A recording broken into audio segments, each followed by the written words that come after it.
I ran into this last week. Here's what fixed it for me. If you're trying to keep track of your purchases and payments with Klarna, checking your payment history is a straightforward process. Here is how to do it step by step. Step 1. Open the Klarna app. Launch the Klarna app on your smartphone.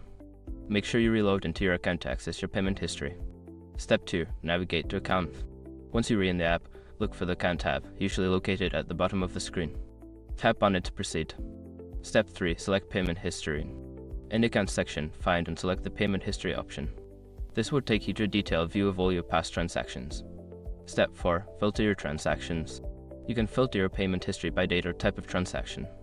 This helps you find specific payments quickly. Step 5. Review your payments. Take a moment to review your payment history.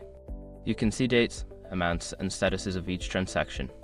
I hope this guide helps you easily find your payment history on Klarna. If you have any questions, feel free to ask.